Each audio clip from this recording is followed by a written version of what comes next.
بسم الله والحمد لله والصلاة والسلام على رسول الله وعلى آله وصحبه ومن تبع هداه أما بعد.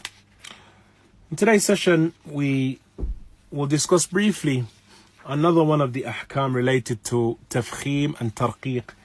And you have to remember here, brothers and sisters, that we're looking in these last few chapters and sections at that which is connected to tafkhim and tarqiq.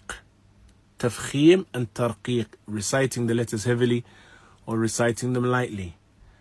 Al-Imam al-Jazari, rahimahullah ta'ala, he discussed in the very beginnings of this section and beginnings of these chapters the general principle in relation to tafkhim and tarqiq, and that is that tafkhim and tarqiq return back to the huruf and the letters that are the huruf that are mustafilla, or afwan, the huruf of isti'la, that is the letters that are present within the word combination khussa daghtin qidh, that those are recited with tafkhim, and then all of the other letters are recited in their origin with tarqiq.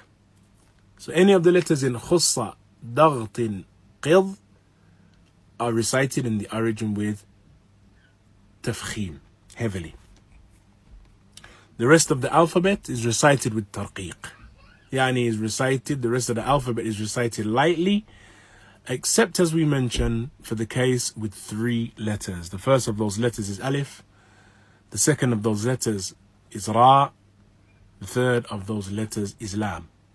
As far as alif, then we already discussed the fact that the amr and the issue with it is straightforward and easy, and that is that alif is only used for the purpose of elongation, that we make a difference between alif and hamza. Alif is used for the purpose of elongation, and so it only adds to and connects to a letter in order to elongate its recitation. And thus the hukum and the ruling in relation to tarqiq and tafkhim follows the ruling of the letter that it is connected to. If it is connected to a letter that is mufakhama, then it too is mufakhama.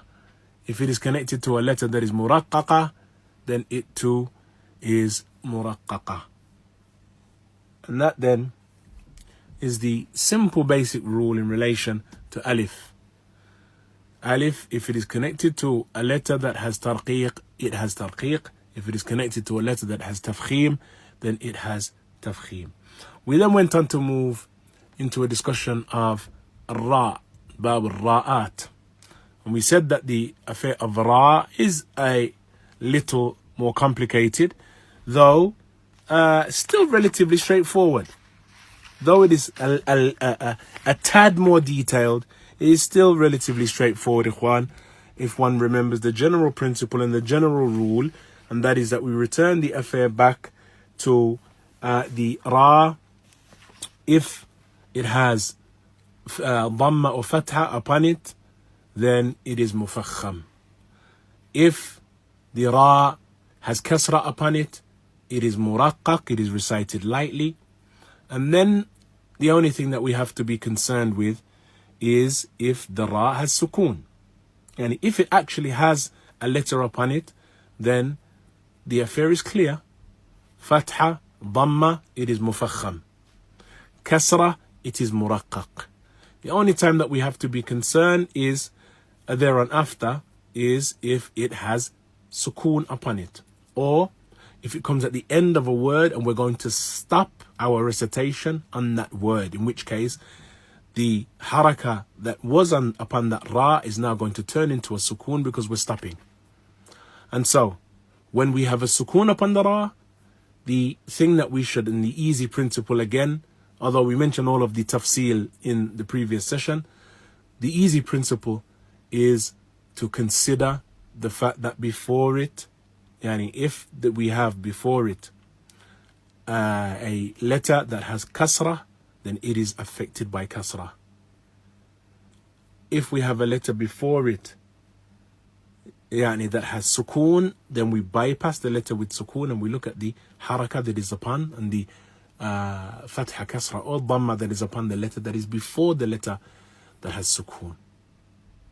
The general principle, if it has fatha or dhamma upon it, then it's likely that the origin is that the kasra and dhamma upon that letter is going to affect the ra, and that is the case. But the kasra, ikhwan, an important point to note is that the kasra that we're looking at must be asliya. And we've tried to avoid, ikhwan, getting into too much detail with some of these terminologies, but it is important for us to understand the issue. That is that the kasra must be asliya. And what is meant by asliya is that it is a kasra that is originally part of that word or those word combinations. As far as the kasra that comes about because of the manner in which a word is situated or the manner in which that word begins.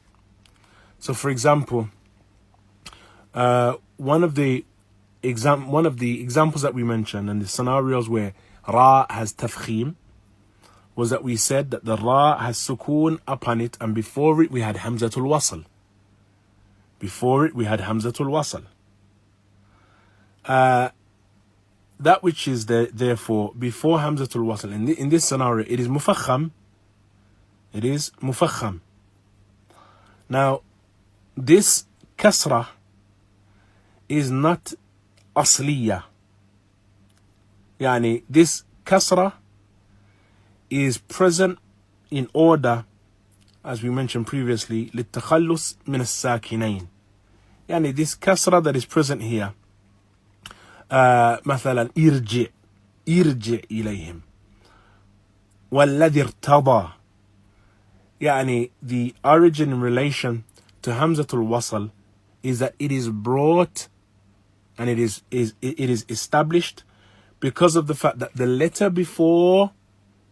word before ended in sukoon. The word after is going to begin with sukoon. And so, as we mentioned, the Arab dislike that two sukoon come together. So the hamzatul wasl was brought between the two of them. And so the kasra is not considered asliya. The only issue here, the only problem that we have here with discussing this is that it requires something of a knowledge of the sarf or the science of sarf and morphology to be acquainted with that. But the point that we need to remember is, if there is hamzatul wasl, just remember that point. If there is hamzatul wasl, then the ra that follows that, if it has sukoon upon it, then it is mufakham. And that is the one scenario that would appear to go outside of the general principle that we have mentioned, because we mentioned that if there is a kasra before it, followed by a ra with sukoon upon it, then in its origin it has tarqiq. But here, this is a scenario that goes against what is apparently the general principle, even though it doesn't go against the general principle, but it appears to go against the principle, because of the presence of hamzatul wasl. So the only thing that we need to remember in relation to that is that the hamzatul wasl is brought in order to prevent the coming together of two letters having sukoon, which the Arab didn't like. And so in order to remove that problem and that dichotomy, they would bring in this hamzatul wasl. And so generally, as long as and wherever we have hamza, ra with sukoon upon it, we look to that which is before it. As we mentioned, except in this scenario where we have the presence of one of the huruf and one of the letters of isti'la before or after the ra.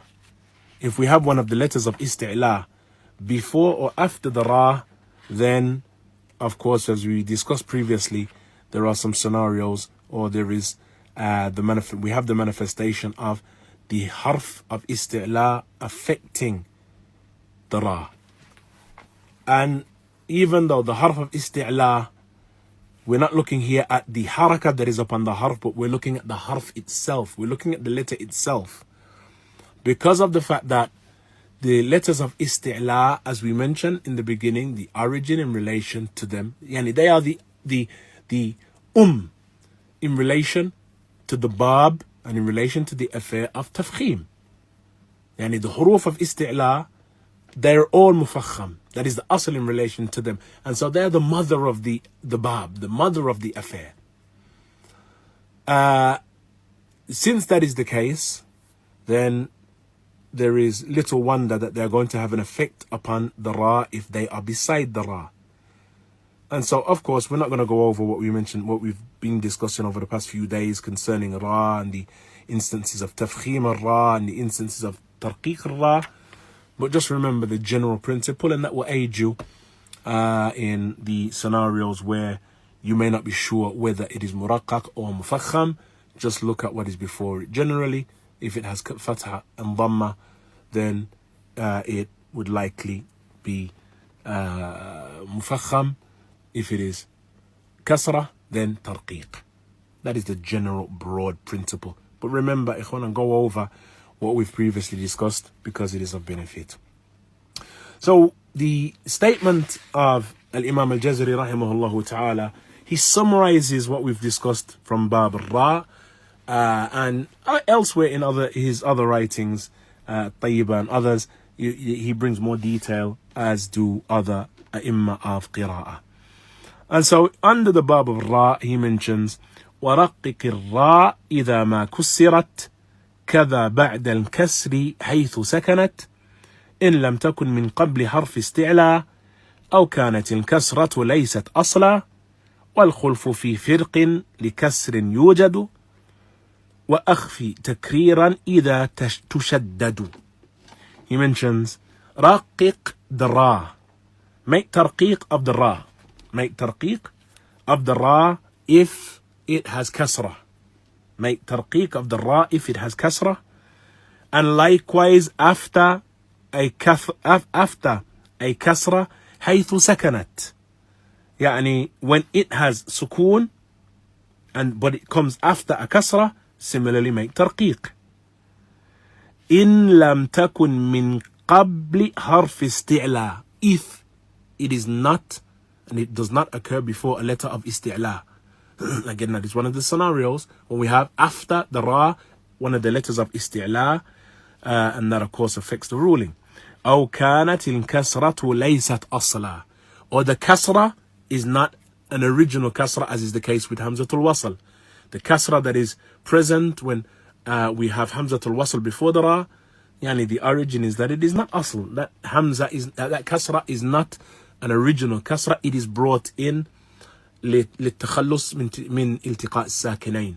It is brought in order to remove the problem that is caused by two sukoons coming together, which the Arab didn't like, as we mentioned. He said والخلف, and here he then makes mention of the khilaf, or the difference of opinion that occurred. Al-khulf here, the intention is the al-khilaf في فرق لكسر يوجد, and the difference of opinion occurred with the word firq, as we mentioned yesterday. It is the one word that we have a letter of isti'la, one of the huruf of isti'la coming after one of the letters or the letter ra, and it does not cause it to be mufakham. Rather, there is a khilaf, there is a difference of opinion. The reason for that difference of opinion is purely because of the fact that the letter of isti'la has kasra upon it. The letter of isti'la has kasra upon it. So we have kasra before it, then we have the ra with sukoon upon it. Here so far, we would ordinarily recite with tarqiq, recite the ra with tarqiq. Kasra before the ra has sukoon upon it, the origin is tarqiq. But now, what follows is a letter of isti'la, one of the huruf of isti'la. Again, one of the huruf of isti'la coming after the ra would ordinarily have an effect upon it and dominate our recitation of the ra and cause us to recite the ra with tafkhim. But because of the fact that the letter of isti'la, in this case qaf, it has kasra upon it, and so that has now created and led to this difference of opinion. And we looked at the difference of opinion in relation to firq in relation to Misr. Those words, ikhwan, that the scholars have differed concerning. Those, though, as we have said, yani the main khilaf among the most valid khilaf with the affair of Ra is that which is related, number one, to firq, that which is related, number two, to Misr, and that which is related, number three, to Qitr, as occurs in Surah Saba. Those are the three main areas of khilaf. As we said, some will discuss and do mention other words, but the argument in relation to other words is somewhat weaker than the khilaf that is present with those three. And with that, we came to the end of Bab Ra. What we'll look at today, then, very briefly, is the following chapter. The chapter, ikhwan, is entitled Bab Al-Lamat, when in actuality, the discussion of Lam is relatively brief within the Bab. The discussion of Lam is relatively brief in the Bab. At the end of the previous Bab, after mentioning the affair of the Khilaf, the affair of the difference of opinion, he said, وَخْفِ تَكْرِيرًا إِذَا تُشَدَّدُ. That is, lighten the takrir if the Ra has shadda upon it. That is, if the Ra has shadda upon it, then be careful not to exaggerate the takrir. And as we mentioned previously, takrir is in its origin a characteristic that is used to describe Ra, and it is applicable with Ra, but we need to be cautious of the fact that there is something from takrir, that is the vibration of the tongue, or the repetition of the tongue, or the movement of the tongue rather, with the utterance of Ra, but it should not be excessive to the extent that it creates a number of Ra'at. As we mentioned previously, Ar-Rahman, Ar-Rahim, this takrir, ikhwan, is it's an ugly recitation of Ra. It is disliked by the Qurra, and it is, as many of them have mentioned, ihdathu ra'at. It is to bring about a number of Ra.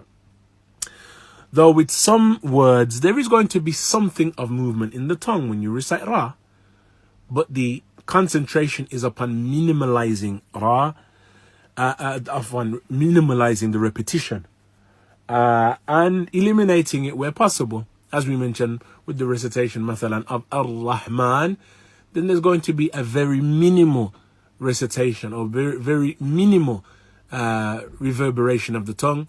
But that, ikhwan, is something that is essential, but thereon after there should not be the repetition. And the sad reality is that many people believe that it is from Tajweed, and that the better the tongue is able to move with the ra, then that indicates that his lugha, mashallah, is strong, and his Arabic is good, and his tongue is good. La, that is not the case, ikhwan. Ra is not to be recited with this repetition of ra'at, and this vibration, and this excessive movement, though there may be something from movement within it. So he warns at the end of the previous chapter, he warns against excessive movement particularly.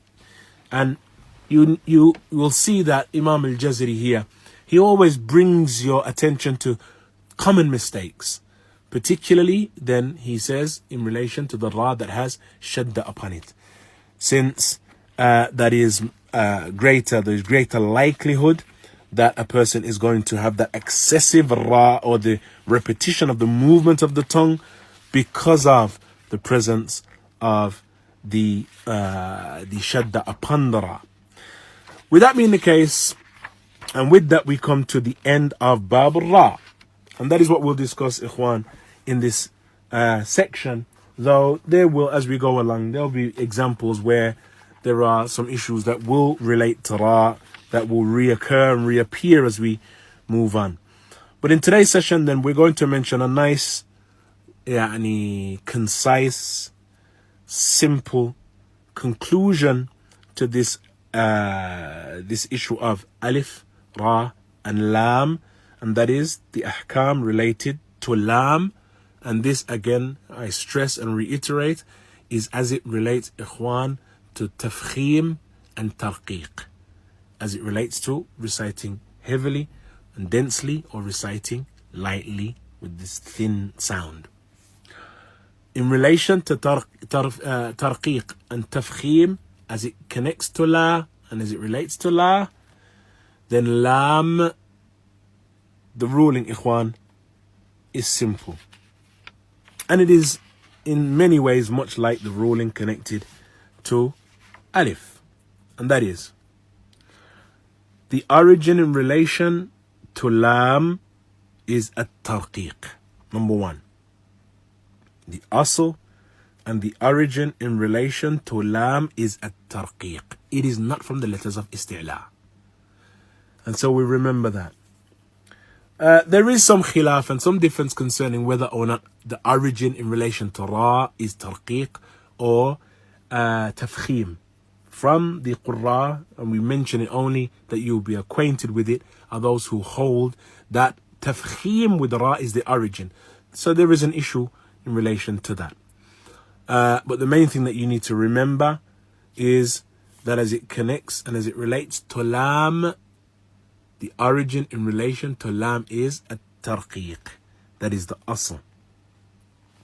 But lam, when one is reciting the name of Allah Azza wa Jal, then there are two manners in which lam occurs when we're speaking about the name of Allah and reciting the name of Allah.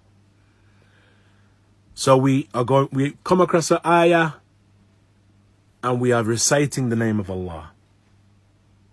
How should the lam that is present within the name of Allah, Allah, how is it to be recited?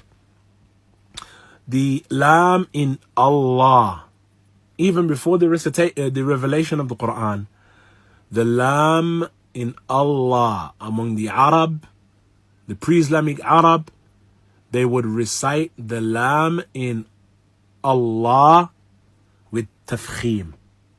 They would say Allah, Allah, and not Allah, rather Allah. And that was the manner in which the Arab historically have mentioned, have recited Allah and have uttered the word and the name Allah. Though the origin with the lam is tarqiq, when it came to the name of Allah, then the lam in Allah has tafkhim. And so in relation to tafkhim and tarqiq, the simple principle, ikhwan, when it connects to lam, when it comes to lam, the simple principle to remember, much like the principles that have already passed, is that if the name of Allah is preceded by fatha, or a word that has fatha upon it, yani a letter that has, or a word that ends in a letter that has fatha upon it, or a word that ends in a letter that has dhamma upon it, then the name of Allah is recited with tafkhim. And that includes the term and the phrase and the statement Allahumma. Allahumma. Allahumma is similarly takes the same ruling. That is, when one recites with fatha or dhamma, Allahumma has tafkhim upon the lam that is present within Allah or Allahumma. And so one says, قال الله, قال الله, عبد الله, قالوا اللهم.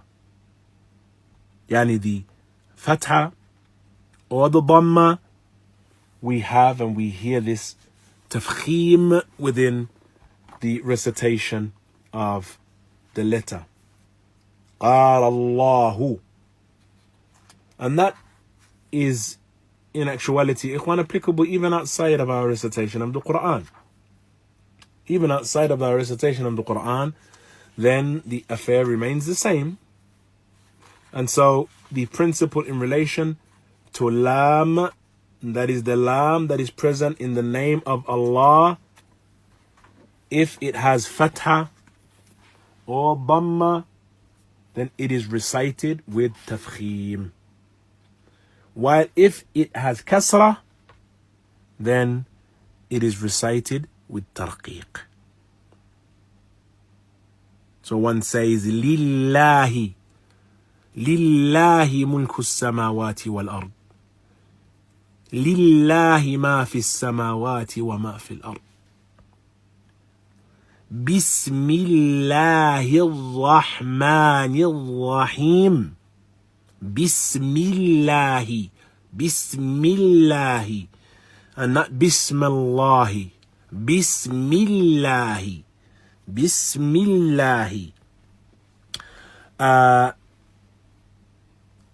that occurs whether we're saying يعني the la, the kasra is muttasila, that is, it is connected to the name of Allah, as is the case with lillahi mulku samawati wal ard.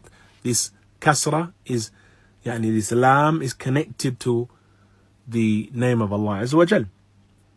Or whether it occurs in two separate words, yani a word that is separate to the name of Allah Azza wa Jal, as is the case with the Bismillahi. We have Bismi, the ba, then we have Bismi, yani Ismi, then we have the word Lafdul Jalala, Allah. So Bismillahi, yani Ismi ends with kasra upon the meme. That which follows is Allah. And so we say Bismillahi, Bismillahi. Or whether the affair is asliya, مثلا, that is, it occurs in a word that the kasra is asl within it. Yani depending upon how it falls. Fadlillahi. Or even if it is the case that the kasra is arida, that is, the kasra it comes about because of iltiqa as-sakinain or other scenarios that create a situation whereby, as far as the Arabic language is concerned, that letter must now be changed to a kasra. For example, with Surah Al-Ikhlas, if we recite قُلْ هُوَ اللَّهُ أَحَدٍ as we ordinarily would recite قُلْ هُوَ اللَّهُ أَحَدٍ اللَّهُ الصَّمَدُ. قُلْ هُوَ اللَّهُ أَحَدٍ اللَّهُ الصَّمَدُ. That is not ordinarily how one would recite if one stopped upon ahad.